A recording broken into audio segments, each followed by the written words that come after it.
reviews. Love them or hate them. A lot of people use them to decide whether to buy a game, or actually today it seems to reaffirm whether a game that they like is liked by other people. Therefore, X game is great, should get 10 out of 10 IGN, but unfortunately it doesn't. Or X game is bad. X game is good, but it didn't get a 10 out of 10. But Y game got 10 out of 10, and it's not as good. So the thing is about review culture, it seems very interesting. About a lot of people have differing opinions about the place of reviews in the purpose of reviews. It seems like a lot of people, some reviews are purposefully a measure of whether or not someone should buy a game. Other reviews are more, hey, is this game really fun? You should get it. Other reviews, very professional. They're like your generic New York Times or whatnot reviews of a certain movie or product or something. With some reviews, they like to look at what a game should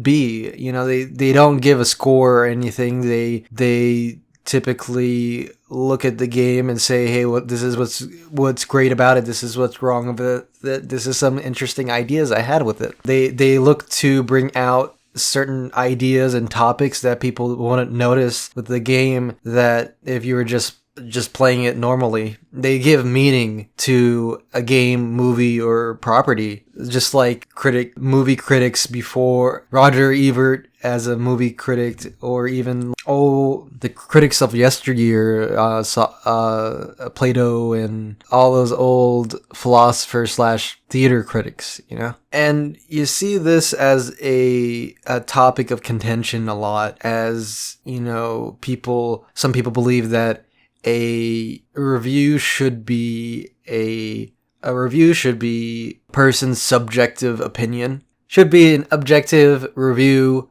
of a product. But the thing is, how do you do that? It's, what do you say? Oh, Uncharted 4 is a game. You shoot people. You jump on cliffs. It is very pretty. Then again, that is an opinion. Because a review is actually opinion. But, you know, I don't know, because it seems that consensus says X game is bad, therefore everyone should say X game is bad. But then again, numbers don't dictate whether a game is bad or good. I don't know, really, because like the thing about numbers, game review numbers and scores, is that the problem that they do indicate is what we typically see if you look through any IGN review score. There's people who's like, why does this game not get a lower score? It should get a lower score because X game got Y score. It makes you baffled. It's like, okay, Uncharted 4 got a 9.0.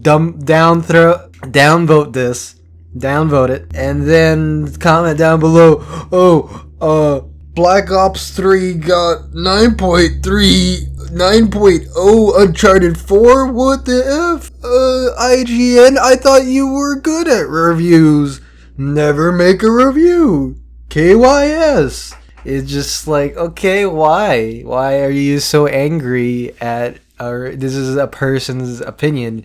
Of course, you should totally take that person's opinion. Like, recently I watched a review of Overwatch by Angry Joe, and there is also this contention of whether or not we see this with the Overwatch reviews, whether a value into question. I mean, that is, to me, that's totally up to the buyer to assess. You know, they look at the review, they see what's in the game. The critic talks about what's in the game and what's good, what's not, you know, whatever.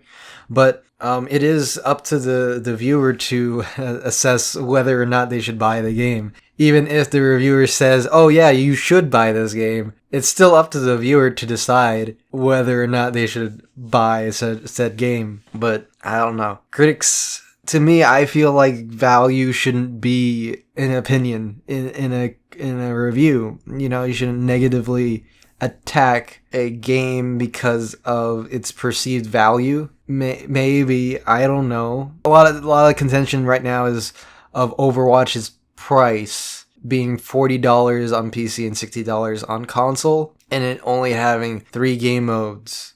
To my opinion, and that a lot of reviewers are not calling out that it's not worth the price. But this is not really, I don't know. This is not really a thing that people do with movie reviews, because a movie ticket price is typically the same no matter what, unless you go at matinee times, but still, movie ticket price is fairly constant. But you never really see, oh, this movie is X hours long, but it's totally worth the price because it's a longer movie. And you see people be like, oh, when Uncharted 4 gets criticized for its length, they say, oh, hey, isn't length a good thing? Well, no, not really. I mean, sometimes some things could overstay its welcome and then it leaves a bad taste in your mouth. Think about just, eating ice cream. Ice cream is awesome, but if you're eating ice cream for an hour, it's not as enjoyable as, that first bite you took. Is the law of diminishing returns. And also there's this thing about online multiplayer only games that people get really pissed off of. There's this big backlash behind games that are online multiplayer only. The thing is that I really have problems with reviewing multiplayer games, because for someone out there, that game is the best multiplayer game they've ever played. And they play it with their friends every night and stuff like that, and they could keep on going and playing it. But it's very bizarre to me, just review culture in all of this.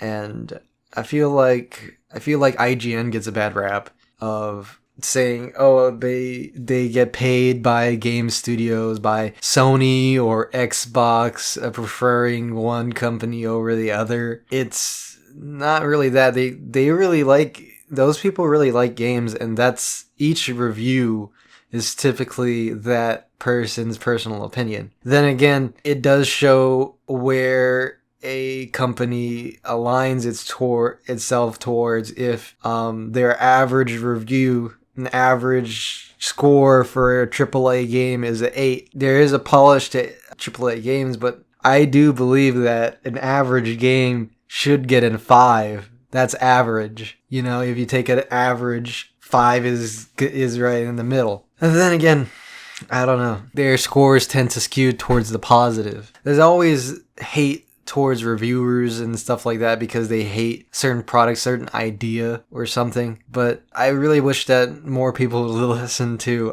the ideas that critics would have. I haven't really had the problem so much, except for the VR video. If you've seen that, I still really do believe that VR is a tricky proposition and not really worth the value, that it's not really worth being a early adopter in, because it looks like it's going to echo previous products in the industry, different peripherals. People's been telling me, hey, you can't look at this as a peripheral, it's actually new hardware. But then again, you need hardware to run it, therefore making it a peripheral. But anyways, I'm just ranting. This is me unscripted right now. If you haven't noticed that this is a little bit less organized, this is me ranting about reviews and review culture. I hope that this was insightful and you got some value out of this. I don't know if my points... Okay, let me just summarize this. Basically, my opinion is that reviews should bring something to the table that most people wouldn't notice about a game, and really scrutinize it for what it is. You could really enjoy a game that you could really trash very hardly. For me, Uncharted 2 is not really a perfect game. I could really trash that game a lot, but I really enjoy Uncharted 2 and not Uncharted 4. Anyways, that's the thing. I really didn't like the Order 1886 but there are some parts that I really enjoyed about that game, and like specifically the world building that they did. Then again, it's still a really bad game. I would not give that game, if I were to give it a score, above a 5. Actually, I'd probably give it a 5. Then again, what do I know? Games shouldn't be really criticized because of length, unless that length makes it feel bad, in the sense of like, oh, the story just drops off for no reason, it feels incomplete, or it's too long, it really stretches it out. A game should not be criticized because of its value. It should be criticized on what content is there, if that content is good. For me, Overwatch is a great game. I paid $40 for it because it's a really great experience. I don't care that there's only 3 game modes, because I really enjoy the gameplay aspect of it, and I value it at $40 or even $60. And all those people who say that, hey, it's overrated and it's overpriced, then hey, you don't value the game at $40. So, you know what? Don't buy it at $40. Wait for a price drop. There you go. But you know what? That's just my opinion. And what do I know? I'm just a sponge.